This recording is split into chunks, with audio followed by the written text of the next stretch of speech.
People are announcing their departure from Facebook after Mark Zuckerberg announced that he would be removing all third-party fact-checking. From the bottom of my heart, no one gives a f***.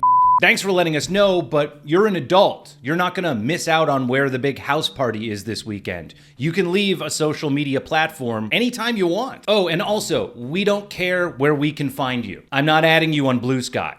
I don't really know what that is. But have you also noticed how no one's threatening to leave Instagram? Well, I'm not leaving Instagram. I like that one. I'm only going to leave the one that I haven't actually liked in years, and conveniently, I get to make it look like I'm making some sort of moral stand. Eventually, all of the safety-obsessed people are just going to leave platform after platform until finally they find the one that suits them right. And that platform will be a place where all you're allowed to post is trans women are women. And hey, it seems like that's what you want, so go get it, guys, gals, people, whatever. All these people who are up in arms about it, I really don't get it. All Mark Zuckerberg did was remove third-party fact-checking because it was bullshit.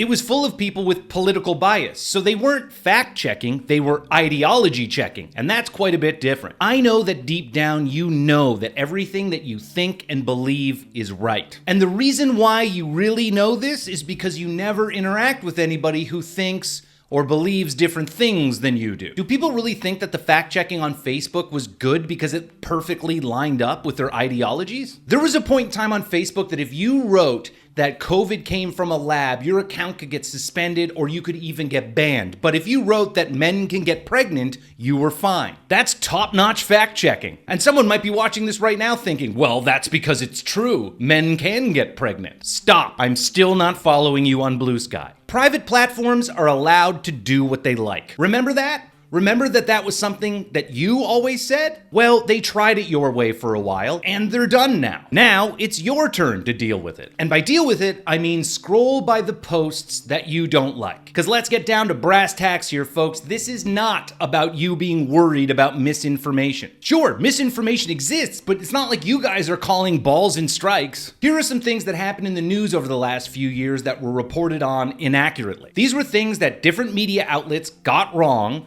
wrote articles about, articles that you were allowed to share on Facebook, and you were allowed to hold these misinformed opinions and spread them on Facebook. Here we go. The UK grooming scandal, the lab leak, the Covington kids, Jussie Smollett, Michael Brown, the Duke lacrosse rape scandal, Jacob Blake, Kyle Rittenhouse, Amy Cooper, George Floyd. There's a whole videotape of what happened. He's not saying anything racist.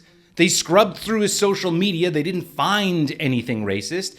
It's just said to be racist because he was a white cop and he was a black perpetrator, and everybody ran with it. And if you want to believe that it was racist, you're allowed, and you're allowed to post that it is. But it doesn't mean that it's a fact just because it didn't get fact-checked. All of these stories that I mentioned were tainted by journalistic ideology, and it misinformed people. That has serious repercussions. Someone saying that trans women aren't women is just an opinion that you don't like. It's unfact-checkable. You either believe it or you don't. So all this does is mark the end of one ideological bias getting to decide what's real or not. Now it's just up to all of us to read stuff and decide for ourselves whether or not we think it's true. Maybe do a little reading on it, see if we can find more information, which is what it always should have been. When you invite people into your home, you get to decide who to invite. You get to decide if you don't want people there because they share opinions that you don't like. But the fact that you thought you could do that with a giant international social media platform is crazy. And the craziest part is you actually kind of did for a few years. And now people are just trying to dunk on Zuckerberg, trying to give him a taste of his own medicine by posting memes like this, calling him a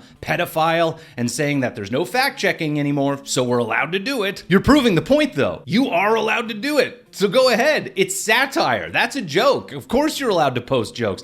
You guys don't seem to understand that you're never giving anybody a taste of their own medicine. You're giving people a taste of your medicine that you think tastes bad, but we think it's fucking delicious. Some of it's wrong, some of it's meant to be wrong and funny, and some of it is just a different opinion. Good luck on Blue Sky. There was recently a clip of Jagmeet Singh saying that he's tired of seeing old white men fail up. The balls. After taking the NDP from what was traditionally a Labour Party into the identity politic party, straight up spending 2 years looking like Justin Trudeau's bitch, losing 20 seats in your first election as party leader, and then the next election gaining a whopping 1 back, work, and now you're eligible for a pension that's going to be about $66,000 a year for the rest of your life. For just a little perspective, that's 2 really good Rolex watches a year for the rest of his life. You're the fail up guy. Failing up is an equal opportunity endeavor in this country, and we should be proud of that. We are in Canada,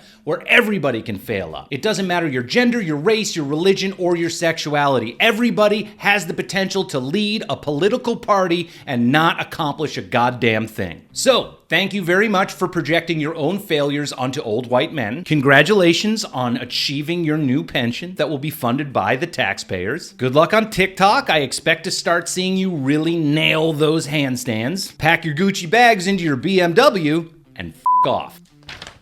A new sexuality just came across my desk. Symbiosexual. It was coined in 2021, but it's picked up a lot of steam in the last year. It refers to people who are attracted to couples. I'm all for getting into the nitty-gritty and finding out all of the nuances that make us unique, beautiful people, and all of the different things that get us off. But not everything is a sexual identity. I'm attracted to fat asses. I'm attracted to not fat asses. I'm attracted to fat asses and not fat asses. Settle down, fellas, we gotta get names and flags for all of you. A guy who wants to couples isn't a sexual identity. It used to just be the weird guy at the bar. What, he's no longer a weird guy anymore? Now he's part of a protected class? Sir, we're gonna have to ask you to leave. You keep hitting on couples and you're freaking them out. Well, you'll hear from my lawyer, because for too long my people have been discriminated against. One day, someone like me will be able to live their truth, ordering drinks for and leering at people who are just trying to have a nice night out. In all seriousness, it is okay to be attracted to couples, whatever that means. Go nuts. It's actually pretty vanilla. I just don't think that next year it warrants you getting a float in the Pride Parade. There's been all this talk about Canada becoming the 51st state, so I'm just gonna put that to rest right now. We don't want to, and you don't want us to. Yes, the population of Canada for a country, especially given its size, is pretty small. But for a state, it would immediately become the largest state in the Union. We have the most resources, the most people, the most land, and the most electoral college votes. And if you're a Democrat, that would be great for you. But if you're a Republican, not so much. I know you guys don't know much about our country and our leaders. You know a bunch about Justin Trudeau, most of it superficial level, and our new conservative leader, Pierre Poilievre, you seem to really like, except none of you can pronounce his name. And even though there are some vocal Canadian Trump supporters, it's not as much as you think. Yes, people are mad, and it is all but a foregone conclusion that the Conservatives will take power in the next federal election. But that's mainly because we are coming off of a Liberal government that veered so far to the left it would make Elizabeth Warren look like Mussolini. So we are going through our own left-wing rebuke right now, but don't let that fool you. The majority of Conservatives in Canada still think that Trump is a repugnant asshole. And if this happened as a state, we would get about 55 electoral college votes. And based on population and statistics, most of the time, those votes would go towards the Democrats. So you do not want this, Republicans. Sure, we have lots of fresh water up here and oil, but you're not going to be able to drill for it when we help in 2028 to elect President Ocasio-Cortez. The Globe and Mail put out an op-ed this week giving us something interesting to think about. Maybe Canadians were the problem, not Trudeau. Read the f***ing room, dude. What sort of sycophantic water-carrying asshole would even think to write this ignorant shit? Yeah, maybe it's not that one guy, it's everybody else who lives in the entire country. We're not talking about Trudeau getting beaten in close polls or even really bad polls. Right now, the Liberal Party is looking at getting 16% of decided or leaning voters. To put that in perspective, when Michael Ignatieff was leader of the Liberal Party in 2011, he got 19%. Remember Michael Ignatieff? Of course you don't. Which means that Trudeau has the worst approval rating in the history of the Liberal Party's 158 years. So before you write an article like this, shake your head, man, because you don't just sound like an asshole. You sound like a Trudeau family member getting paid tens of thousands of dollars in Canadian grant money.